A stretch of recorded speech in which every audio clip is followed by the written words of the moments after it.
ধরে না সেটা কেটে ফেলে দেয়, আর যেখানে ফল ধরে আর সেটাকে আরো পরিষ্কার করে, আরো সুন্দর করে, যাতে আরো ফল উৎপন্ন করতে পারে। ঈশ্বর তোমাকে বাছাই করে এনেছে জগৎ থেকে যাতে তোমার গাছে ফল ধরে, যাতে তুমি সেই গাছটা তুমি সুন্দর করে যেন ফলে যেন ভরে ওঠো। আর যত বেশি তোমার ফল তুমি দেখাবে তত বেশি ঈশ্বর তোমার গাছে আরো জল দেবে, আরো সার দেবে, আরো তোমাকে কি করবে ফল দেওয়ার জন্য। আমরা দেখি কোনো আম গাছে প্রচুর আম ঝুলে যায়, কোনো লিচু গাছে কি হয়, লিচু পুরো গাছ পুরো ঝুলে যায়। দেখবে লিচু পেরে নেবে, গাছ পুরো দেখবে সব কি হলো, পাতাও নেই, ফলও নেই, কি হয় শুধু গাছের কি হয় ওই ডালপালাগুলো পড়ে থাকে। কারণ ঈশ্বর আমাদেরকে সেই গিফট দিয়ে রেখেছে, যদি আমাদের গাছে যদি ফল ধরে আরো ফল ধরার জন্য তিনি কি করবে, পরিষ্কার করবে, তিনি আরো পরিষ্কার করবে যাতে আরো অধিক ফল দিতে পারে, যাতে আরো সে বৃদ্ধি হতে পারে, সে এগিয়ে যেতে পারে। ওই জন্য ঈশ্বর বলছে যে গাছে ফল ধরবে না তাকে তিনি কি করবে, সাইড করবে, আর যে গাছে ফল ধরবে তাকে আরো পরিষ্কার করবে যাতে আরো অধিক ফল ধরতে পারে। ঈশ্বর আজকে সেই পবিত্রতা তোমাকে দিতে চাচ্ছে। আজকে ঈশ্বর সেই বলতে চাচ্ছে যে আমার পবিত্রতার প্রাথমিক ধারণাগুলো আমাদের জানতে হবে, পবিত্রতার প্রাথমিক ধারণাগুলো আমাদেরকে শিখতে হবে। এই পবিত্রতা যখন আমাদের সেই ধারণাগুলো আমাদের মধ্যে থাকবে, যখন আমরা সেই পবিত্রতা যখন আমরা বেশি বেশি করে আমরা এখন চলবো, যখন আমরা সেইগুলোকে আমরা এখন শুধু চললে হবে না, তার কিছু আমাদের টিপস আমাদের রাখতে হবে। প্রার্থনা সবাই করে, ঈশ্বরের গৌরব সবাই করে, সবাই বাক্য পড়ে, কিন্তু উন্নতি হয় না। কারণ কেন? তাদের জীবনে সেই প্রাথমিক ধারণাগুলো নেই। তারা মনে মনে করে যে আমরা খেতে বসেছি, এই সময় আমাদের যেটা আছে সৌরি আছে, এই বাবা খেয়া হয়ে গেছে, চলো আগে পরিষ্কার করতে পারছি, আমাদের ঘরটা নোংরা হয়ে গেছে, আগে পরিষ্কার দেই, এখানে ঝুল, এখানে আগে আমরা সেই দিকে আমরা ব্যস্ত হয়ে যাই। আর আমরা মনে করি যদি আমরা ঘর কিনে বাইরের ঘর চাল থেকে পরিষ্কার বেশি করি, এখানে টাকাটা খরচ হয়ে গেছে, এখানে বেশি আমরা করি, চিন্তা পড়ে যায় যেন আরও আমাদের কি হবে, আরও এখান থেকে আরও কিছু আসবে।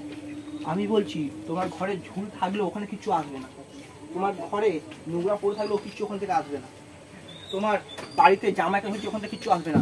ঈশ্বর দেখবে তোমার ভেতরের জীবনটা দেখবে, ঈশ্বর দেখবে তোমার ভেতরে কি আছে, তোমার ভেতরে কি শিক্ষা আছে, তোমার ভেতরে কি আছে ঈশ্বর দেখবে। তুমি যখন ভেতর থেকে তুমি যখন ওইটাকে যখন পরিষ্কার করবে তত বেশি এগুলো পরিষ্কার হয়ে যাবে।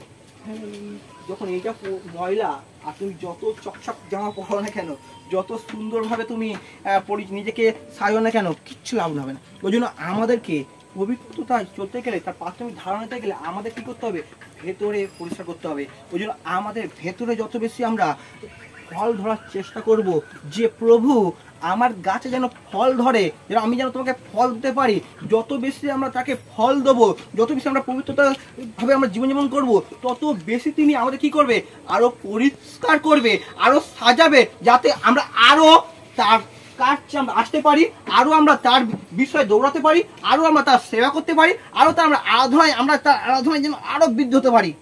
কারণ আজকে আরাধনায় মানুষেরা ইচ্ছা নেই, আজকে প্রভুর কাছে বাক্য শোনার ইচ্ছা নেই, মনে হচ্ছে সেই শেখাচ্ছিলাম জগন্নাথের মতো লোক সাজে, ইচ্ছা নেই বাক্য শোনার, মন নেই, কারণ খাতা আছে হ্যাঁ করে, কি ইচ্ছা নেই, কারণ তাদের ধ্যান, তাদের লক্ষ্য, তাদের চিন্তা ভাবনা অন্যদিকে ব্যস্ত আছে।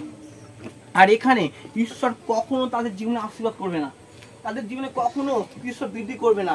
তখন ওরা প্রত্যেকটা সময় ভয় পেয়ে যাবে, প্রত্যেকটা সময় ওরা মানুষরা বাক্য শোনার পরে ঝগড়ায় লেগে যায়, বাক্য শোনার পরে রাস্তায় লেগে যায় মানুষের সাথে। কারণ কেন যা ওরা ঈশ্বরের বাক্য বীজ বপন করেছে, যা কিছু ওদের মনে হয়েছে, সব সেই শয়তান দুশ্মন সব কেড়ে নিয়ে চলে গেছে। ওই জন্য ফল যাতে লাগে, আরো ফল বৃদ্ধি হয়, তার জন্য প্রভুর কাছে আমাদেরকে সারেন্ডার করতে হবে। আজ যে আমরা দেখবো ঈশ্বরের পবিত্রতা শব্দটির মধ্যে থেকে অনেক বিষয় সরি আছে। আমরা যদি দেখি মৌলিকভাবে পবিত্রতা জড়িয়ে আছে ধার্মিকতা। ধার্মিকতা হচ্ছে আমাদের জীবনে প্রত্যেকের কম বেশি করে আছে। যদি আমরা মানুষের মুখে, মানুষের কাছে আমরা সর্বক্ষণ করি ও ধার্মিক হয়ে গেছি, যখন আমরা কিছু ভালো কাজ করি, ভালো কিছু আমরা আমাদের জীবনে দেখে লোকেরা বলে দেয় সঙ্গে সঙ্গে ও ধার্মিক ব্যক্তি হয়ে গেছে। আর এই শব্দটা আমরা প্রায় মানুষের মুখে আমরা শুনে থাকি। আমি যখন আমরা কিছু ভালো পোশাক পরি আর তখনই মানুষরা বলে দেয়, যখন আমরা ভালো কিছু কাজ করি আর তখন মানুষরা বলে দেয় ধার্মিক হয়ে গেছে। কিন্তু আসলে ধার্মিক ওইটা নয়, আসলে ওইটা ধার্মিকের কাজ নয়। ধার্মিকের কাজ ওইটা কখনো নয়। ধার্মিকের কাজ ওইটা কখনো বলবে না। যখন আমরা মানুষের মুখে যখন আমরা শুনে নিই ও ধার্মিক হয়ে গেছে, ও সেই ব্যক্তি হয়ে গেছে, ও সেই ব্যক্তি হয়ে গেছে, এখানে কখনো ধার্মিকতা নেই। তুমি মুখের মধ্যে তুমি বলে থাকো, কিন্তু এখানে কখনো ধার্মিকতা নেই। ধার্মিকতাকে আমরা দেখতে গেলে আমাদেরকে বাইবেলে দেখতে হবে। কারণ আমরা বলছিলাম যিশুর বাবার জীবনে দেখছিলাম, মরিয়মের জীবনে দেখছিলাম। আমেন। কারণ তাদের বিশ্বাসকে দেখছিলাম। আমেন। একজন সেই বিশ্বাস থেকে কি করছিল, বেরিয়ে যাচ্ছিল। একজন কি করছিল, সন্দেহ আনছিল। আর সেই সন্দেহ জায়গায় কিন্তু ঈশ্বর যখন আবার তাকে স্বপ্ন দিয়েছে, আর তখন সে স্বপ্নকে বিশ্বাস করেছে আর গ্রহণ করেছে। এইটাকে আমরা ধার্মিকতা বলা হয়। ধার্মিকতা মানে যে তুমি সন্দেহ করতে পারো, কিন্তু তারপরেও ঈশ্বর সুযোগ দেবে। যখন সেই সুযোগে তুমি কি গ্রহণ করতে চাও, তুমি সেই সুযোগে তুমি বিশ্বাস করতে চাও, যখনই তুমি সেটাকে বিশ্বাস করবে তখনই তোমার জীবনে সে ধার্মিকতা। আর তারা সেদিনে সেটা করেছিল। যিশু জানতো তার শিষ্যরা তার কাছে আছে, সে বিপদের মধ্যে আছে। আর তখনই সে দেখছে তার মায়ের চোখে কান্না দেখছে, তার শিষ্যদের কান্না দেখছে, আরো অধিক লোক তারা দুঃখের মধ্যে আছে। আর তখনই তিনি মনে হচ্ছিল যে আমার মায়ের পাশে একজনকে দেবো, আর সেটা জোহনকে দেবো। কারণ জোহন আমার সাথে সর্বদা থাকতো, আমার কোলে কোলে থাকতো। আমি এমন একজনকে দেবো যে জোহনকে আমি মানুষ করে, যে জোহনকে আমি শিক্ষা দিয়েছিলাম, যে জোহনকে আমি পথ দেখিয়েছিলাম, আর সেই জোহনকে মায়ের দায়িত্ব দেবো। আর যখন দিয়েছিল, আর তখন সে জোহন সঙ্গে সঙ্গে তাকে, সেই মাকে বাড়িতে নিয়ে যায়।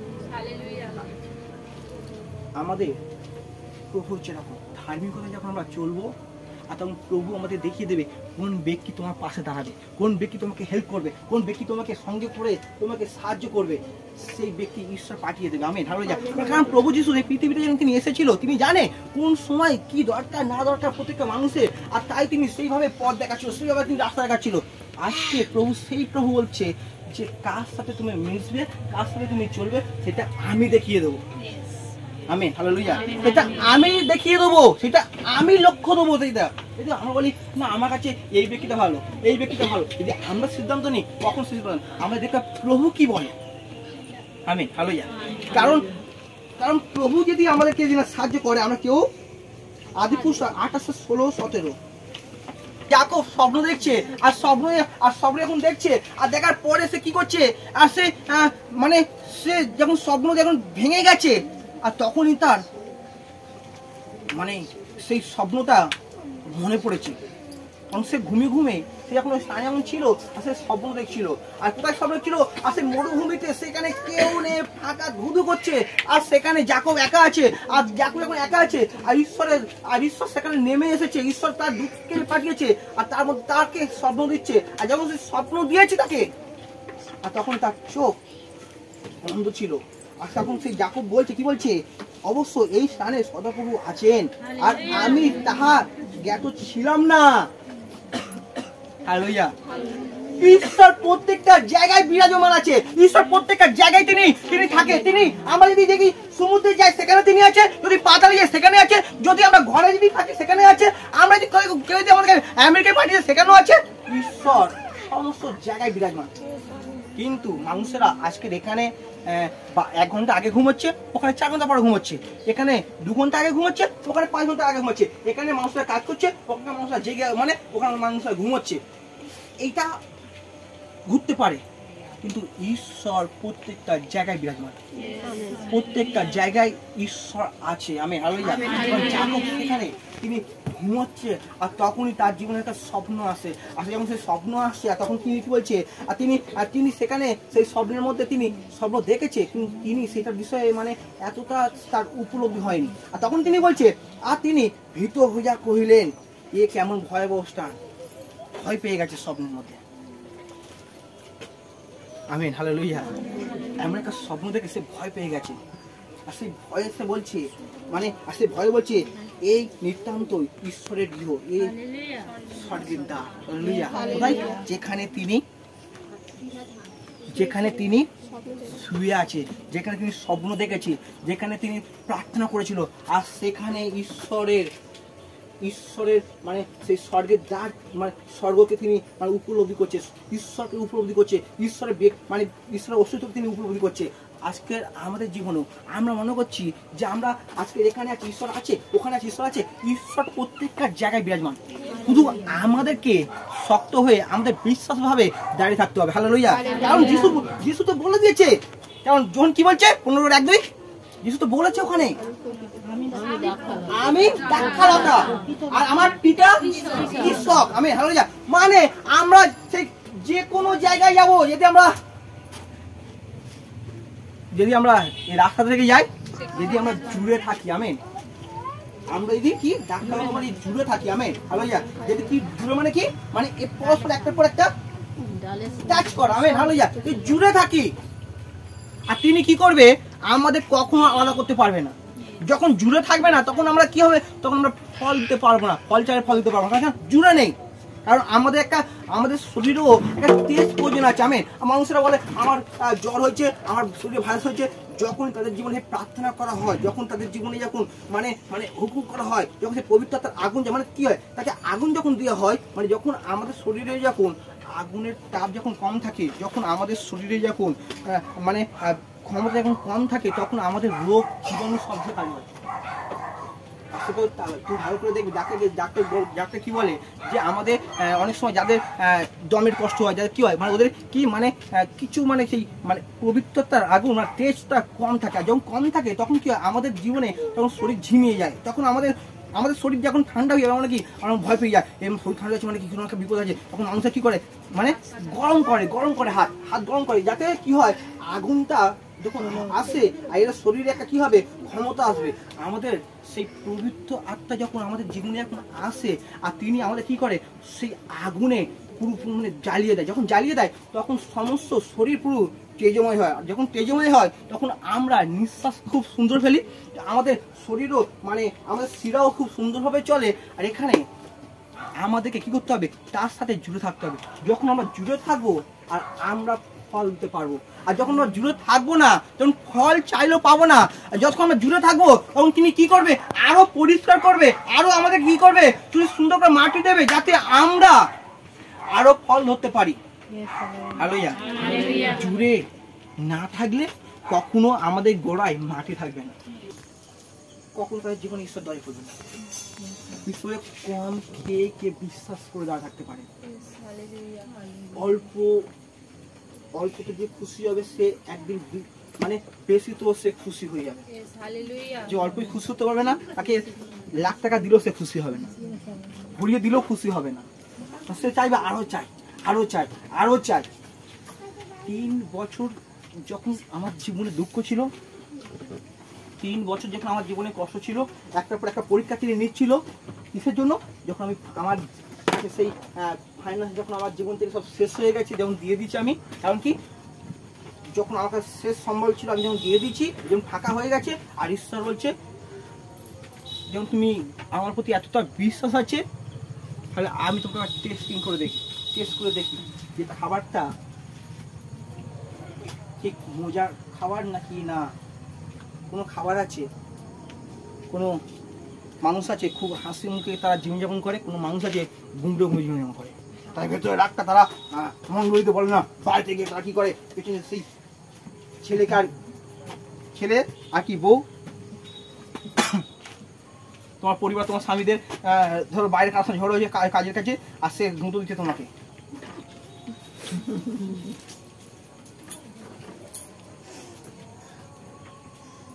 প্রভু তিনি দেখেছে, দেখে একবার গুঁতো দিয়ে দেখি। তারা প্রভুতে নেই, জগতের লোক প্রভুতে নেই, কিন্তু এ প্রভুতে আছে, একে একটু গুঁতো মারি, দেখি ঠিকঠাক আছে কিনা।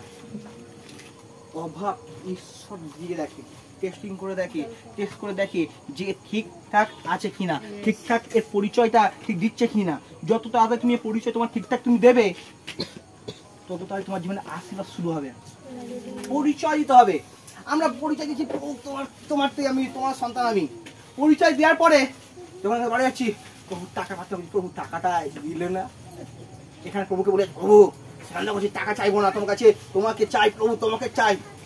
বাড়িতে যখন যাচ্ছি তখনই ভাতের মধ্যে মাছ নেই, যখন ভাতের মধ্যে এক পিস মাংস নেই, প্রভু আজকে মাংস তুমি দিলে না কেন? কারণ প্রভু আজকে মাছ দিলে না কেন? কারণ আর এদিকে প্রভুকে প্রার্থনা করি, প্রভু আমাকে তুমি টেস্টিং করে দেখাও, আমাকে টেস্ট করে দেখো, আমি অভাবের মধ্যেও তোমাকে গৌরব করবো। আর বাড়ি যাচ্ছি অভাবের জায়গায় বলছি মাংসটা নেই কেন, মাংস নেই কেন? প্রভু বলছে যে অভাবের জায়গায় যে সেইটাকে যে মেনে চলবে, যে সেইটাকে গ্রহণ করবে, যে সেইটাকে সে বিশ্বাস সহকারে খাবে, আমি আগামী দিন তার জীবনে উন্নতি করবো। আগামী দিন তার জীবনে আমি আমার বীজ বপন করবো, তা আগামী দিন তাকে আমি সুন্দর বাক্য দেবো, সুন্দর শিক্ষা দেবো। ঈশ্বর তোমাকে পবিত্রতা দিয়েছে। Amen, hallelujah, hallelujah. স্ত্রী সেই সময় তার ভাইয়ের সম্পত্তি কি করেছিল? লুটপাট করেছিল নাকি? হ্যাঁ, ঈশ্বর কি হ্যাঁ কি সম্পত্তি লুট করেছিল? আমেন। কি করেছিল? আশীর্বাদ চুরি করেছিল। আর তার জন্য আশীর্বাদ কি পালিয়েছিল? পালিয়ে ঈশ্বর কি ছেড়ে দিয়েছে? হ্যাঁ, একটা কথা আছে না কি জঙ্গলে কি জঙ্গল, এটা লেখা আছে, আছে এটা ওটা জল জঙ্গলে ওইটা নয়, মানে বাইবেলে এটা এদিক ওদিক করে লেখা আছে, সেটা ওরা মানে সাজিয়েছে। আমেন। বাইবেলে আছে ঈশ্বর সমস্ত এক বিরাজমান আছে, সমুদ্রের মধ্যে সব পাতালে। এটা ওরা কি করেছে? জল জঙ্গলে এটাকে মানে তুলে সাজিয়েছে, কিন্তু বাইবেলের কথা নিয়ে তো সাজিয়ে চলা ও কথা বলে। আমাদের বাইবেল সৃষ্টি করেছে, আমাদের বাইবেল সৃষ্টি করে তিনি পরিচয় দেয় যে মানুষকে আমি এবার সৃষ্টি করেছি, তাই বাবুরা কেউ তাকে কতগুলো পাবে। বাইবেলের কথা নিয়ে সাজিয়েছে। আমি হালেলুয়া। বাইবেল সৃষ্টি বিবরণ দেয়। আমেন। কি বাইবেল দেয় মানুষকে কিভাবে সৃষ্টি করেছে, মানুষের জীবন কোথায় যাবে, মানুষ কিভাবে মানে তাদের মানে কিভাবে তাদের জীবন যাপন করবে, সব বাইবেল লেখা আছে। আমেন। বাইবেল মানুষের হিস্ট্রি দেয়, তাহলে ওরা কতগুলো কোথায় পাবে? বাইবেলের কথা জোড়া আছে। Amen, hallelujah. সমস্ত মানে মহাপুরুষরা সব বাইবেলের কথা জুড়েছে, নাম হচ্ছে ওদের, বাইবেলের নাম হচ্ছে না। হালেলুয়া। বাইবেলের নাম হচ্ছে না। বাক্য যদি ঈশ্বর হয়, ওরা বাক্যগুলো কোথায় পাচ্ছে? যে বাক্যগুলো বলছে, কথাগুলো আসছে, কোথায় পাচ্ছে? এই বাক্য যদি ঈশ্বর হয়, সব ঈশ্বরের, কিন্তু নামটা হচ্ছে জগতে। Amen, hallelujah, hallelujah. স্বর্গ শুধু পবিত্র স্থান নয়, এই পৃথিবীতে প্রত্যেকটা জায়গা তিনি পবিত্র স্থান করে রেখেছে। আমেন।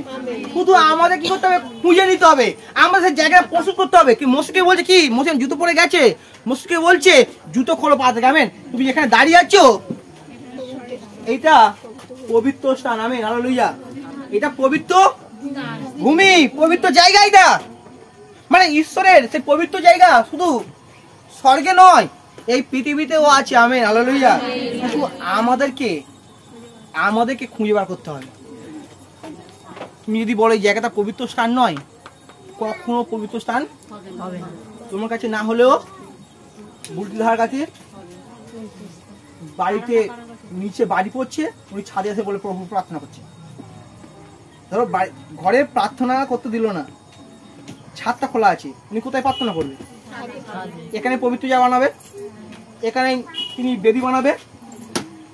যখন ঘরে সুযোগ পাবে তখন ঘরে বেদি বানাবে। যখন আমরা আসবো আমরা এখানে বানাবো, যখন আমরা থাকবো না হ্যাঁ তখন আমাদের বাড়িতে বানাবো। মানে ঈশ্বর আমার না হলেও কেউ একজন বানাবে এখানে। শুধু আমাদেরকে কি করতে হবে?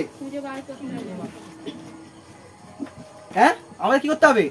শুধু আমাদেরকে কি করতে হবে?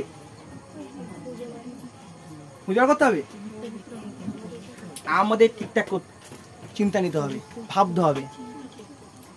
আমাদের মাইন্ডটা, আমাদের চিন্তা ভাবনাটাকে আমাদের ঠিকঠাক রাখতে হবে। যদি আমরা যদি ভাবি এটা পবিত্র স্থান, এখানে ঈশ্বর আছে, এখানেই আছে। যখন বলো এখানে ঈশ্বর নেই, কখনো তোমাকে বিশ্বাস করতে পারবে না। আমি যদি বলি এখানে ঈশ্বর নেই, আমি কি ঈশ্বরকে দেখতে পাচ্ছি এখানে?